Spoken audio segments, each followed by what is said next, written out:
सगळ्यांना नमस्कार आणि तुम्हाला आणि तुमच्या परिवाराला माझ्यातर्फे होळीच्या खूप खूप शुभेच्छा. तर बघा आपण मस्त असे बटाटा भजी बनवलेले आहेत. ह्याच्यामध्ये बिलकुल इनो किंवा सोडा न वापरता एकदम पुरीसारखे टम्म फुगलेले असे मी हे बटाटा भजी बनवलेले आहेत.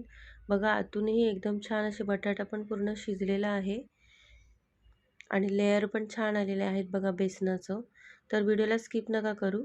तर ह्याच्यासाठी बघा मी हे 2 बटाटे घेतलेले आणि असे चकत्या करून घेतलेल्या आहेत गोल गोल आणि थोड्या वेळासाठी ना ह्याला पाण्यात ठेवायचं, म्हणजे ह्याच्यातला जो स्टार्च असतो तो सगळा निघून जातो. 2-3 पाण्याने धुवून घ्यायचा आणि थोड्या वेळासाठी पाण्यात ठेवलं ना की हे छान असे मस्त होतात. आणि मग त्याच्यानंतर ह्याला चाळणीमध्ये काढून ह्याचं पूर्ण पाणी आहे ना आपल्याला काढून घ्यायचं आहे. एका रुमालावर किंवा टॉवेलवर तुम्ही हे बटाट्याचे काप आहेत ते टाकून ह्याचं जे पूर्ण एक्स्ट्राचं पाणी आहे ते सगळं टिपून घ्यायचं आहे, पुसून घ्यायचं आहे. पूर्ण बटाटे कोरडे करून घ्यायचे आहेत आपल्याला. म्हणजे जेव्हा डायरेक्ट आपण पाण्यातूनच डायरेक्ट बेसनाच्या बॅटरमध्ये जर बटाटे टाकले तर आपलं जे बेसनाचं बॅटर आहे ते पातळ होऊन क्रिस्पीनेस येत नाही.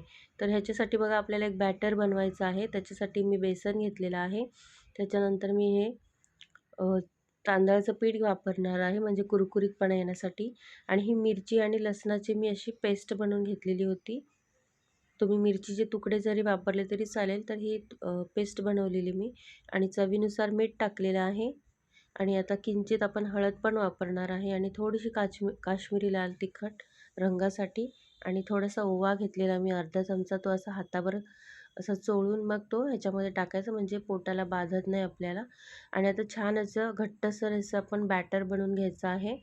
एकदम पातळही नाही आणि एकदम घट्टही नाही. पाणी एकदम प्रमाणातच वापरून आपल्याला हे बॅटर बनवायचं आहे. आणि बघा आपण इतकं फेटायचं आहे ना की आपल्याला ह्याच्यामध्ये इनो किंवा सोडा घालण्याची गरजच लागणार नाही.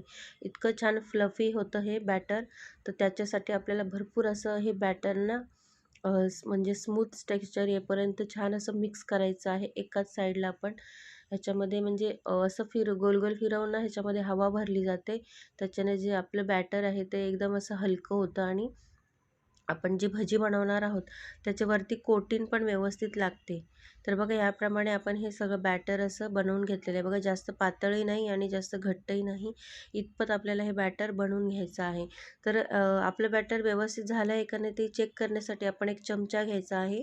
त्या चमच्याला आपण असं बेसनामध्ये फिरवून घ्यायचं आहे आणि चमच्याला जे बॅटर लागतं, आता बघा मी दाखवते आहे. या चमच्याला मी बेसनामध्ये फिरवून घेतलं आणि असं बोट आपण एक हे करायचं ह्या चमच्यावर, म्हणजे बघा आपलं जे बॅटर आहे ते पसरत नाही आहे किंवा असं गळत नाही आहे चमच्याने. एकदम व्यवस्थित असं बॅटर तयार झालेलं आहे बघा. तर आता थोडीशी मी कोथिंबीर टाकलेली आहे आणि मस्त असं मिक्स करून आपल्याला आता भजी बनवून घ्यायचे आहेत. तर बघा ह्याच्यामध्ये मी बिलकुल सोडा किंवा इनो न वापरता मस्त असे कुरकुरीत पुरीसारखे टम्म फुगलेले आपण हे बटाटा भजी बनवणार आहोत. तर थोडे थोडे आपण हे बटाट्याचे जे काप आहेत ते थोडे थोडे बॅटरमध्ये टाकायचे 4 ते 5. आणि छान आता एका कढईमध्ये मी मस्त असं तेल गरम करून घेतलं आणि ह्याप्रमाणे आपण आता भजी काढून घेऊया. बघा बॅटर दोन्ही साईडला मस्त असं लावून घ्यायचं, कोटिंग छान येते ह्याला. आणि मस्त असे डीप फ्राय करून घ्यायचे आता आपले जे बटाट्याची भजी आहेत ते. तर बघा मस्त असे आपण फ्राय करून घेत आहोत. ह्याप्रमाणे मस्त अशी फ्राय करून घेऊया आणि कुरकुरीत अशी भजी खायला सर्व करूया.